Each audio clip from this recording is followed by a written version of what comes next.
I was knee-deep in mud, holding a rusted shovel like it was a sacred relic, when the first alien hunter exploded.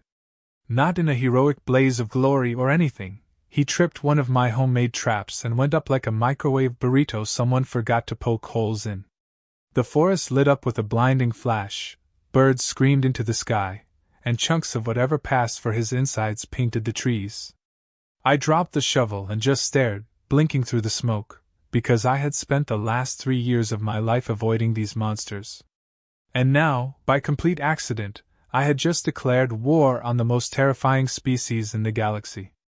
The trap wasn't even for them. It was for wolves. Real ones. The gray kind that used to roam these forests before the Zarketh Empire showed up and turned Earth into their personal hunting preserve. I had been living alone for a long time, way out here in what used to be Colorado, scavenging scraps, keeping my head down, and trying very hard not to die. That morning, I was planning on digging up some old supply crates I'd buried when I saw their ship descend through the clouds like a knife cutting through a scar. Sleek, black, humming with alien energy. And from the hatch stepped 3 of them, tall as trees, faces like carved obsidian, armor bristling with weapons I couldn't even name. I should have run. I normally do. But something inside me froze as they scanned the forest, growling to each other in a language that sounded like rocks grinding together. And then the first one walked straight into my tripwire and boom. Gone. Just like that. The other 2 hunters reacted fast. One raised some kind of rifle that fired blue energy bolts, sizzling through the air like angry hornets. I dove behind a fallen log as the ground where I had been standing turned into a smoking crater. My heart was hammering like a trapped rabbit's, my ears ringing from the explosion, and all I could think was that they weren't supposed to die that easily. These things were the terror of humanity. Cities had fallen. Armies had been butchered. And now one was splattered across the trees because of a rope and a bunch of grenades duct-taped together. The second one started moving cautiously, circling wide. That was when I realized something else. They didn't know what they were up against. They had come here expecting prey. Easy kills. A clean little hunt for their alien warlord masters. They didn't expect traps. They didn't expect someone who knew the terrain, who'd been surviving here long before they showed up. And as I watched from the shadows, mud on my face, heart pounding, something shifted in me. I wasn't prey anymore. The second one fell into a pit trap 10 minutes later. I didn't even mean for it to work that well. It was just a hole I dug months ago, lined with sharpened stakes, covered with leaves. He went right through, shrieking in that awful grinding voice as the stakes punched through his armor. The third one panicked. That was the moment I started laughing. I couldn't help it. It was a dry, cracked sound. I hadn't laughed in years, but there it was, echoing through the trees. One alien splattered, one impaled, and the last one spinning around, weapon raised, trying to figure out what kind of nightmare he had walked into. He saw me eventually. I think he was surprised I was just a man. Not a soldier. Not part of some surviving human army.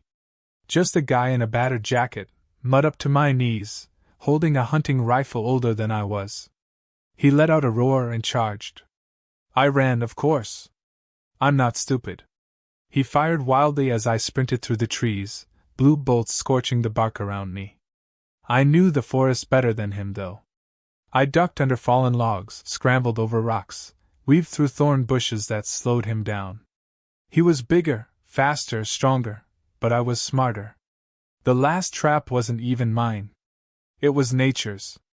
A ravine, maybe 30 feet deep, with a dead tree leaning across it like a bridge. I sprinted across. He followed. Halfway across, I threw the only grenade I had left at the base of the tree. The blast knocked it out from under him. He fell 30 feet into the rocks below, landing with a crunch that sounded final even over his alien armor. Silence. Just the wind in the trees and my ragged breathing. I crept to the edge of the ravine and looked down. He wasn't moving. 3 hunters sent into my territory. 3 hunters not going home. I sat down on a boulder, shaking, heart still hammering, and stared at the wreckage. This wasn't supposed to happen. The Zarketh hunted for sport. They sent small teams planet-side to entertain their warlord overlords, who watched the hunts from orbit like it was some kind of reality show. They had hunted humans for years. They always won. But now 3 of their best were dead. I knew what would happen next. They wouldn't ignore this. They'd send more. Bigger ones. Meaner ones. The kind with names whispered like curses among the few surviving humans. I looked at the smoking crater, the broken tree, the pit of alien armor and blood, and for the first time since the invasion began, I felt something dangerous blooming in my chest. Hope. Not because I thought we could win. That was still impossible. The Zarketh ruled the skies. They had cities of metal floating in orbit, weapons that turned tanks into puddles of slag. No, what I felt was something different. I realized the hunters weren't gods. They could bleed. They could die. And I had just killed 3 of them.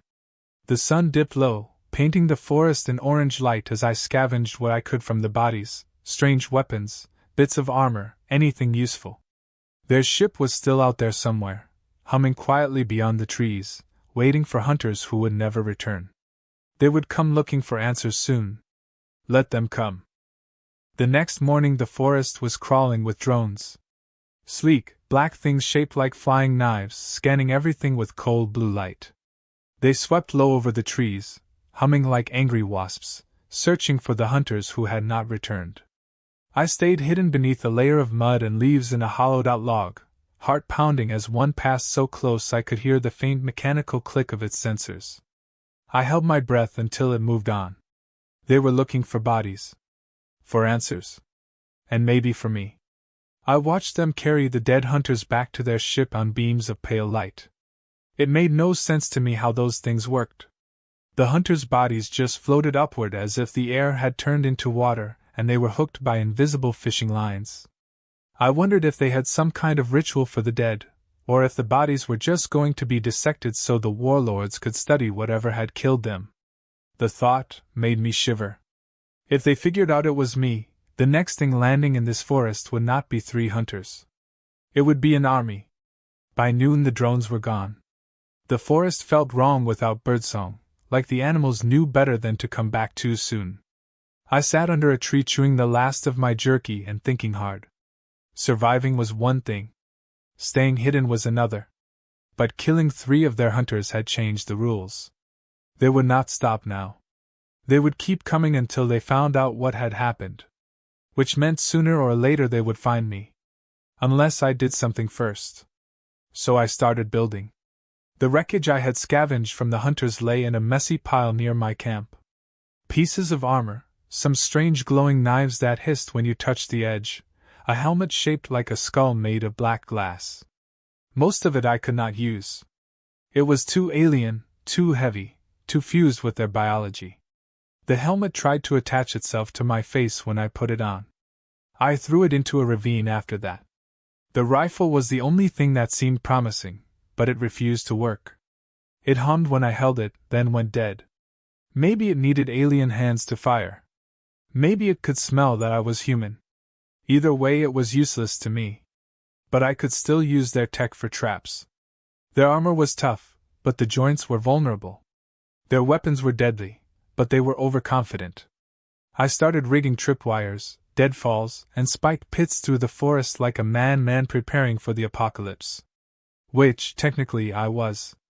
2 days later I got my first look at what the Zarketh were sending next. I was checking one of my snares when I heard the roar of engines overhead. A massive ship tore through the clouds, black and gold, bristling with weapons. It landed in a clearing half a mile away with a sound like thunder rolling across the hills. I crouched in the trees and watched as the ramp came down. Out strode Karnath the Unstoppable. I did not know his name then, of course. I learned it later from the terrified whispers of other survivors.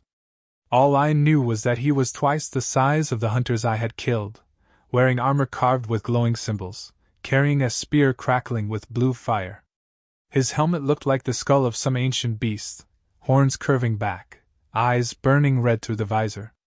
Around him marched 6 more hunters, smaller but still deadly, fanning out through the trees. They were not playing games this time. Karnath raised his spear and let out a roar that shook the leaves.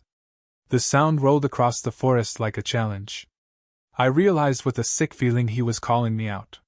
He knew someone had killed the first hunters. He wanted me to hear him. He wanted me to come. I stayed hidden. I am not stupid. The hunters began sweeping the forest in pairs, moving with military precision. They carried scanners that pulsed blue light over the ground, over trees, even into the air like they were reading heat signatures. I backed slowly away, careful not to break any branches, heart hammering in my chest. For 3 hours they searched. I moved like a ghost through the underbrush, always staying one step ahead. Twice I nearly walked into patrols. Once I lay flat in a creek while 2 of them passed so close I could smell the strange metallic scent of their armor. By nightfall they had found my camp. I watched from the ridge as they tore it apart. My traps slowed them down, but they were careful now, dismantling wires and spikes with practiced ease. When they found the fire pit and the scraps of food, Karnath let out another roar. This one sounded like laughter. They were not leaving. They were going to hunt me until one of us was dead. That night I moved deeper into the mountains. The terrain there was steeper, rockier, full of caves and cliffs. Perfect for ambushes. I carried everything I could: food, water, my old hunting rifle, a backpack full of grenades made from scavenged alien power cells. I was not running anymore. I was setting the stage. The first clash came at dawn. One of the smaller hunters tracked me to a narrow canyon where the walls rose like knives on either side. I let him follow my trail of footprints right to the center. Then I triggered the charges I had buried under the rocks. The explosion echoed like thunder. The canyon walls collapsed, burying him in a landslide of stone. The others came fast. I sprinted through the dust and smoke, bullets whining past me as they fired strange rifles that turned whole boulders into molten slag. One shot clipped my shoulder, burning like a brand. I stumbled, rolled behind a rock, and threw 2 grenades before they could flank me. The blast sent shards of alien armor spinning through the air. Then Karnath himself stepped through the smoke. Up close he was even worse. 7 feet tall at least, armor glowing with lines of molten gold, that crackling spear humming like it was alive. He moved faster than something his size had any right to. I barely dodged his first swing. The spear carved a trench through the stone where I had been standing. I fired my rifle point blank. The bullets sparked off his armor like pebbles hitting a tank. He came at me again, relentless, driving me back toward the edge of the canyon. Then one of my traps saved me. A wire strung between 2 rocks, nearly invisible in the dust. He hit it at full speed. The charge I had rigged there went off with a blinding flash. Karnath roared as the blast knocked him backward, his armor smoking, one arm hanging limp at his side. I did not wait to see if he got up. I ran. The mountains swallowed me as the sun rose, painting the sky red. Behind me, Karnath's roar followed, full of fury and promise. This was not over. Not by a long shot. The mountains kept me alive for the next 2 days, but only barely. Karnath and his hunters scoured the ridges, moving like shadows through the pines, cutting off trails, flushing me from hiding spots with drones that screamed through the canyons at night. Every time I thought I had shaken them, that roar would echo again through the rocks, closer than before. They were hunting me the way wolves run down a deer, wearing me out, waiting for the moment I made a mistake. I knew I could not keep running forever. The Zarketh did not get tired. Their ships circled overhead like black vultures, scanning every inch of ground. I needed an edge, something they would not see coming, something they could not prepare for. That was when I remembered the old maps I had found months ago in the ruins of a ranger station. They had shown an abandoned military research bunker buried deep in the mountains, sealed since before the invasion. I had ignored it then. Places like that were usually stripped bare or crawling with scavengers. Now it felt like my only chance. It took half a day to reach the coordinates, moving through narrow ravines where the trees grew so thick the drones could not see me from above. The entrance to the bunker was hidden under a rock slide, but the metal door was still intact, streaked with rust, half buried in moss. It took another hour of digging before I found the keypad, dead and silent after all these years. I was about to give up when I spotted a small emergency panel beside it. A crank generator. The army must have built this place to survive a nuclear winter. I cranked until my arms ached. Lights flickered weakly above the door. The keypad came alive with a faint green glow. Then a voice spoke from a dusty speaker above it, flat and mechanical, with a faint hint of sarcasm. "Welcome, authorized personnel. Please state your name and rank." I hesitated, then said the first thing that came to mind.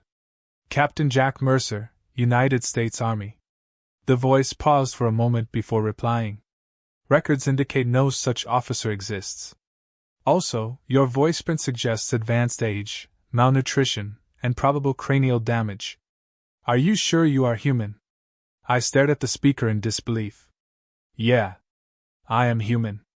Just open the door before something kills me out here." The system made a sound that was definitely a sigh. "Fine. But if you turn out to be an alien infiltrator, I am shutting off the oxygen first." The door groaned open. Inside was dust and silence. The bunker smelled like metal and mold, the air stale after decades underground.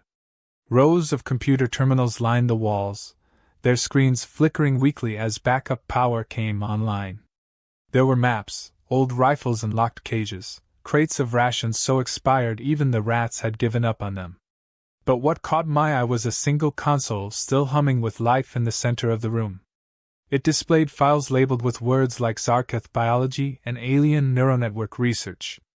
I scrolled through page after page, trying to make sense of the jargon. From what I could gather, the scientists here had been studying the invaders in the early days of the war before everything fell apart. They had discovered something strange about the Zarketh, something that made my heart pound faster as I read. They were not individuals the way humans were. Each warrior had its own mind, but they were all linked to something bigger. A central intelligence. A hive mind buried deep on their homeworld, sending commands across the stars. Kill the hive mind, the files said, and the entire empire might collapse like a puppet with its strings cut. It sounded insane. But it also explained a lot. The way the Zarketh moved in perfect coordination. The way their ships attacked like parts of one organism instead of separate armies. If the scientists were right, destroying that hive mind could end everything. I was still staring at the screen when the bunker alarms went off. The speakers crackled. "Warning. Unauthorized lifeforms detected near perimeter." I killed the lights and pressed myself against the wall. A moment later, the outer door exploded inward. Smoke and dust filled the hall. Through it came 3 hunters, weapons glowing blue in the darkness. And behind them, moving with slow, deliberate steps, came Karnath. I grabbed the nearest rifle from the rack and fired. The bullets punched holes in the walls but barely dented their armor. I threw myself behind a console as their weapons tore through the room in flashes of light, melting metal into glowing puddles. One of the hunters vaulted the console. I shot him in the visor at point-blank range. The glass spiderwebbed but did not break. He backhanded me so hard I hit the wall and saw stars. My rifle clattered away. Then a new voice shouted through the chaos. "Stop shooting, you idiots, I am here to help him." For a moment everyone froze. From the smoke stumbled a thin, gray-skinned figure wearing a torn Zarketh officer's cloak. His armor was scorched, one arm limp at his side. His huge black eyes darted nervously between the hunters and me. I defect, he shouted in broken English. "Hive mind must die. Warlords cannot win." Karnath turned his burning red visor toward the newcomer. Even through the helmet I could feel his fury like heat from a furnace. He growled something in their language, low and dangerous. The alien raised both hands. "Listen to me, human," he said quickly. "I know where the hive mind core is. I can help you destroy it. But we must leave now before they—" The hunter nearest him drove a spear through his chest before he could finish. I grabbed a fallen pistol and shot the hunter in the neck. The alien crumpled beside me, blood hissing where it hit the floor. With shaking hands he grabbed my jacket and shoved a small data chip into my palm. "Coordinates," he rasped. "Take it. End them." Then he went still. The room shook as Karnath stalked forward, spear crackling with energy. I bolted for the back exit, gunfire chasing me through the dark halls. I burst out into the sunlight clutching the chip, scrambling through the rocks as explosions followed me into the trees. By the time I stopped running I was miles away, lungs burning, clothes torn. I looked down at the chip in my hand. Somewhere out there was the heart of the Zarketh Empire. And now I knew how to kill it. The days after the bunker felt like moving through the mouth of a storm. Every hour brought new dangers, new decisions, and I did not have the luxury of stopping to think about what any of it meant. The data chip burned in my pocket like it carried the weight of the whole world, which I guess it did. Somewhere on that chip were the coordinates to the hive mind that ruled the Zarketh Empire. The scientist had died for it. Karnath wanted me dead because of it. And if I was right, every alien ship in the sky would tear this planet apart to make sure I never used it. I needed allies. Real ones. Not just myself, my traps, and whatever luck had kept me alive this long. The surviving human population was scattered across the mountains and ruined cities, living in hiding like rats under the floorboards of a burning house. I knew where a few groups stayed because I had traded with them before. Mostly food, ammo, batteries. Never names. Never trust. But now trust was all I had left. The first group I found was holed up in the skeleton of an old ski lodge. The building leaned at a dangerous angle from where some alien weapon had taken out half its foundation years ago. Sheets of metal covered the broken windows, smoke curled from a chimney patched with car parts, and a tangle of tripwires surrounded the entrance. They almost shot me before I even got to the door. I told them everything. The hunters, the hive mind, the data chip. At first they laughed. One guy with a rusted helmet that looked like it had been stolen from a museum started clapping slowly like I had just told the funniest joke on earth. Another one shook his head and muttered that this was suicide even by our standards. But when I told them the part about the hive mind controlling the entire empire, about how cutting its throat could bring the whole thing down, the room went quiet. There were maybe 20 people living there. Scarred faces. Missing limbs. Soldiers turned scavengers turned ghosts. A woman with an eye patch and a voice like gravel asked me how I planned to reach the alien homeworld when we barely had working trucks. I told her I did not have a plan yet. I just had a target. She stared at me for a long time before finally saying she knew someone who might help. A pilot. Crazy as hell, but he had stolen alien tech before and lived to brag about it. She offered to take me to him if we shared whatever weapons or ships we found. It was not much of a deal since I doubted any of us would survive long enough to argue about loot, but I agreed. We set out the next morning. 5 of us, including the woman with the eye patch, 2 brothers who never stopped arguing, and a kid who insisted on calling himself Doombringer even though his hands shook every time he loaded his rifle. I did not ask his real name. The pilot lived in what used to be a mining town carved into the side of a canyon. From a distance it looked abandoned, but as we got closer I saw jury-rigged lights strung across the cliffs, old satellite dishes pointing at the sky, and one massive alien engine half buried in the dirt like someone had tried to turn it into a generator. The man himself was even stranger. Thin as a scarecrow, goggles strapped permanently to his face, hands stained with oil and something that glowed faint blue. He introduced himself as Finn but immediately told us to call him Captain because it sounded cooler. Then he showed us the thing he had been building in the canyon. It was half human, half alien, and entirely insane. A ship cobbled together from crashed Zarketh fighters, helicopter parts, and what looked like the fuselage of a private jet. The hull was covered in scorched armor plates painted with things like "Bite Me" and "Property of Earth" in big white letters. She flies, the captain said proudly, if you kick her just right when she stalls. Before we could argue about whether trusting our lives to this death trap was a good idea, the sky above the canyon lit up with blue streaks of fire. Alien drones. They had found us again. We scattered as the first salvo hit the cliffs, sending rocks and dust raining down. The captain cursed and started yanking levers inside the half-built ship. The woman with the eye patch fired at the drones with a stolen alien rifle, while the brothers dragged crates of ammo into cover. I ran to the nearest ridge and set off 2 of my grenades in quick succession, the blasts taking out 1 drone but barely scratching the rest. Then Karnath arrived. His ship descended like a shadow falling over the whole canyon, engines screaming, weapons glowing hot. He came down the ramp with his armor still scorched from our last fight, spear humming like a living thing in his hands. This time he did not roar. He just started walking toward me with the slow certainty of a nightmare you cannot wake up from. The drones poured fire over the cliffs. The captain yelled something about needing 5 minutes to get the ship airborne, which probably meant 10. Maybe 15. We did not have 15. I led Karnath away from the canyon toward the old mining tunnels, weaving through falling rocks as his spear blasts turned the ground into craters. He was faster now, angrier, every swing coming within inches of cutting me in half. I ducked into the tunnels where the ceiling was too low for his spear to swing properly. He followed anyway. The tunnels shook with every step he took. Dust rained from the beams overhead. I led him deeper until we reached the central shaft, a black pit dropping hundreds of feet straight down where the old miners had dug out the heart of the mountain.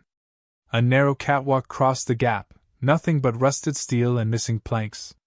I ran across. Halfway through I planted the last of my charges on the supports. Karnath stepped onto the catwalk behind me, spear glowing, eyes burning through the dark. I jumped to the far side and hit the detonator. The explosion tore the catwalk in half. Metal screamed as it twisted and fell. Karnath dropped with it, vanishing into the blackness below. I did not hear him hit the bottom. Maybe he never did. By the time I got back to the canyon, the captain had the ship in the air, belching smoke but somehow flying. We piled aboard under drone fire, engines roaring as we clawed toward the clouds. Earth shrank below us as the stolen ship carried us higher. Toward the stars. Toward the hive mind. Toward the end of everything. The stolen ship was never meant to fly this far. Every time the engines rattled or the hull groaned like an old house in a storm, I was sure we were about to fall out of the sky. Captain Finn swore he knew what he was doing, yelling things like "Trust me and she just needs a little love" while hitting the dashboard with a wrench, which did not inspire the kind of confidence he probably thought it did. The rest of us sat in the back clutching whatever we could as the stars turned above us and the curve of Earth fell away behind. None of us had been off the planet since the invasion. Some had never even been this high off the ground. Now here we were heading straight toward the heart of the enemy. The journey took 2 days. We hid from patrols by drifting through asteroid fields and the burned-out remains of old human satellites. The Zarketh controlled most of the system, their warships like black sharks gliding through the void, but we stayed small and quiet and broken-looking enough that nobody gave us much attention. Every time we passed one of their massive carriers I held my breath, watching the weapon ports bristle along their hulls like teeth. One hit from those things could have turned us into dust and memory. Finn spent most of the trip trying to make the alien tech talk to the human parts of the ship without exploding us in the process. The woman with the eye patch cleaned her rifle in silence, muttering prayers or curses under her breath. The brothers argued about everything from engine fuel to whose turn it was to keep watch. Doombringer threw up twice in his helmet, and then claimed it was a battle ritual. Nobody believed him. The data chip with the coordinates stayed in my pocket the whole time. Sometimes I caught myself reaching in to make sure it was still there, like it might vanish if I did not check often enough. That little sliver of metal and circuits felt heavier than any weapon I had ever held. Every time I thought about what we were doing, about the scale of it, about the fact that we were planning to cut the head off an empire that had ruled half the galaxy for centuries, my stomach tried to climb out through my throat. On the second night, Finn called me to the cockpit. He pointed through the cracked viewport at a planet hanging in the dark like a dead eye. Black and silver clouds swirled over its surface. Towers of metal rose from continents shaped like claws. Around it hung an armada of ships bigger than cities, drifting in perfect formation. "Welcome to the home of the monsters," Finn said quietly. "Hive world of the Zarketh. If you have any prayers left, now is the time." We came in low through the atmosphere under cover of a meteor shower, using the debris as camouflage. The ship shook and burned as we hit the thick clouds. Lightning flashed around us, illuminating spires of black metal jutting miles into the sky. Whole continents glowed with alien cities wired together like a circuit board. The hive mind's core was somewhere beneath all that, pulsing commands through every tower and street, controlling millions of soldiers across 1,000 worlds. Landing was less landing and more falling with style. Finn set us down in a canyon on the edge of a massive industrial zone, engines screaming, whole plates glowing from re-entry heat. We crawled out coughing through smoke and steam, weapons ready. The air tasted like metal and ash. We moved through the canyons toward the central spire where the coordinates pointed, staying low as patrols passed overhead. Enormous war machines marched along the ridges above us, their footsteps shaking the ground. Searchlights cut through the smoke. We hugged the walls and prayed the shadows held. At one point we passed a row of cages filled with creatures I could not even name. Some looked half machine, half animal, all teeth and eyes. They watched us with slow hatred as we crept by. I wondered if the Zarketh used them for war or if these were things even the Empire feared enough to keep locked up. It took hours to reach the base of the central spire. The thing rose miles into the clouds, wider than whole cities at its base, covered in glowing veins of energy. At its center somewhere deep below was the hive mind core. You could almost feel it through the ground, a low vibration under your feet like the heartbeat of the planet itself. Getting inside was suicide. Guards patrolled every gate, drones scanned the skies, gun towers bristled from every wall. That was when Finn pointed to a cargo train rumbling along tracks that led straight through the outer defenses into the spire itself. We waited until the next train passed, then jumped aboard as it thundered by. The ride took us through tunnels of steel and fire, past factories belching smoke into the air, past armies marching in perfect rows toward ships waiting in launch bays. Nobody stopped us. Nobody even looked at us. We were ants in the guts of a machine too big to notice one more moving part. Inside the spire the air grew hot and wet, the walls covered in what looked disturbingly like living tissue wired into metal. Lights pulsed along the veins running through the floors and ceilings. The whole place felt less like a building and more like the inside of some enormous body. We slipped off the train near the central chamber. The coordinates pointed straight ahead through a set of towering doors carved with alien symbols that hurt to look at. Beyond those doors was the hive mind. We could hear it now, a faint whisper in the air like distant voices overlapping in 100 languages. That was when Karnath stepped out of the shadows. He was alive. Burned, battered, missing pieces of armor, but alive. His spear still burned with that blue fire as he leveled it at me. Behind him a dozen hunters emerged, weapons ready. Karnath spoke one word in his grinding language. I did not need a translator to understand it. Mine. The hunters rushed us as the doors to the hive mind chamber loomed behind. We fired back, gunshots echoing through the vast hall, grenades shattering the living walls. I saw Karnath cutting through the smoke like a demon, spears swinging arcs of light through the air as he came straight for me. I ran for the chamber doors. If I could reach the core before he reached me, maybe this whole nightmare would end. The problem was surviving long enough to get there. The chamber beyond the doors was nothing like I expected. I had pictured a throne room maybe or some kind of computer core with blinking lights and humming machinery. Instead it looked alive. The walls pulsed like the inside of a heart, veins of light throbbing through layers of black flesh fused with metal. In the center rose a column of transparent crystal filled with liquid fire, twisting shapes, moving inside it like thoughts given form. The air was thick and hot, every breath tasting of ozone and ash. I knew without anyone telling me that this was the hive mind. The brain of the Empire. The thing controlling every ship and soldier across 1,000 worlds. It did not speak, but I could feel it looking at me, a pressure inside my skull like cold fingers scraping bone. I ran toward it as the battle raged behind me. The others fought to hold off the hunters while Karnath came through the smoke like an unstoppable storm. His spear cut through Dumbringer before the kid even had time to scream. The brothers opened fire together, bullets sparking off Karnath's armor until one of them fell with a hole through his chest and the other kept shooting while cursing so loud it echoed over the gunfire. The woman with the eye patch threw grenades that lit the walls in showers of fire and alien blood. Captain Finn was screaming at everyone to buy time while he wired explosives along the entrance in case we needed to seal it. Nobody was planning on leaving alive except maybe me, and even that felt like a lie I kept telling myself so I could keep running.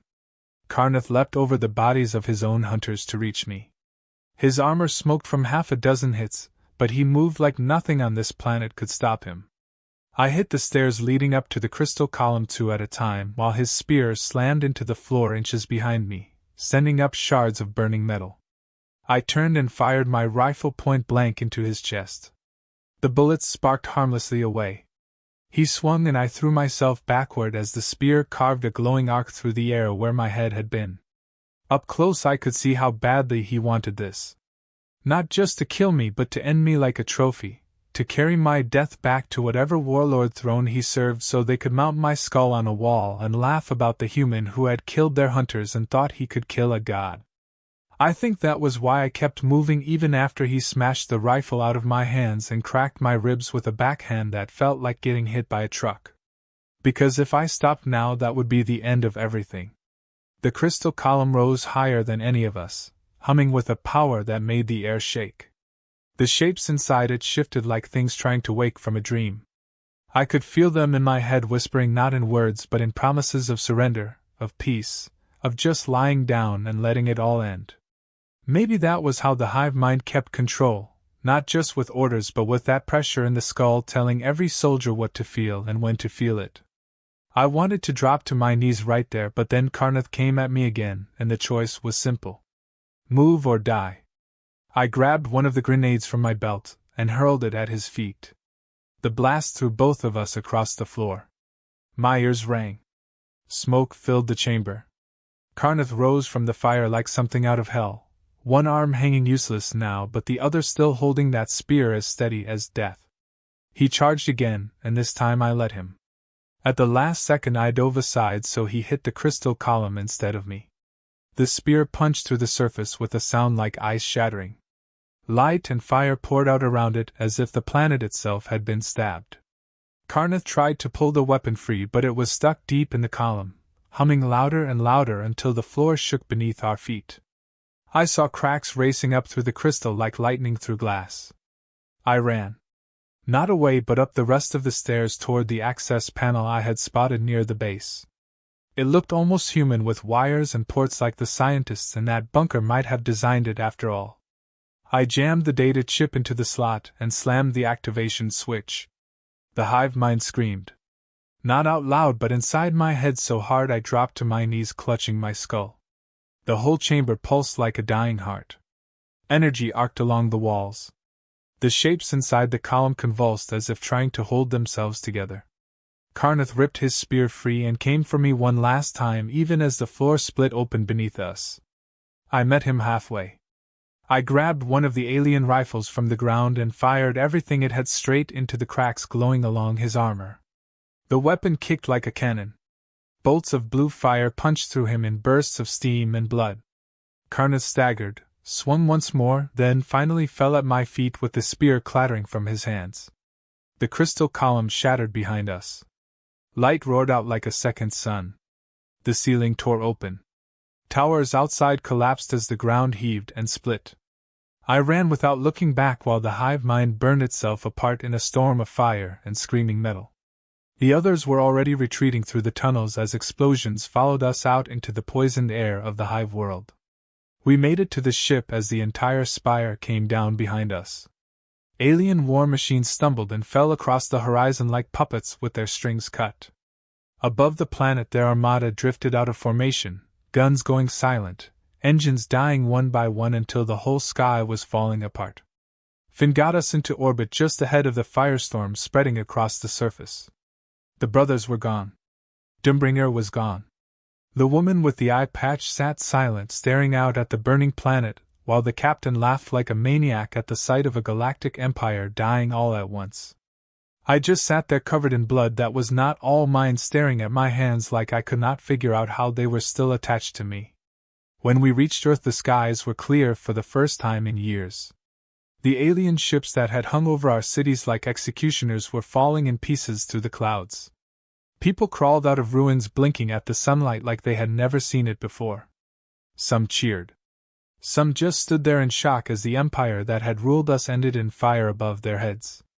But even then, as I climbed down from the ship and felt real dirt under my boots again, I knew it was not over. The scientist had said the hive mind ruled the Zarketh, but he had never said it was the only one out there. Maybe other empires had been watching. Maybe something worse was already on its way. I looked up at the empty sky and waited for the feeling of victory to hit me. It never did. All I felt was tired. Then I started walking because there was nothing else left to do,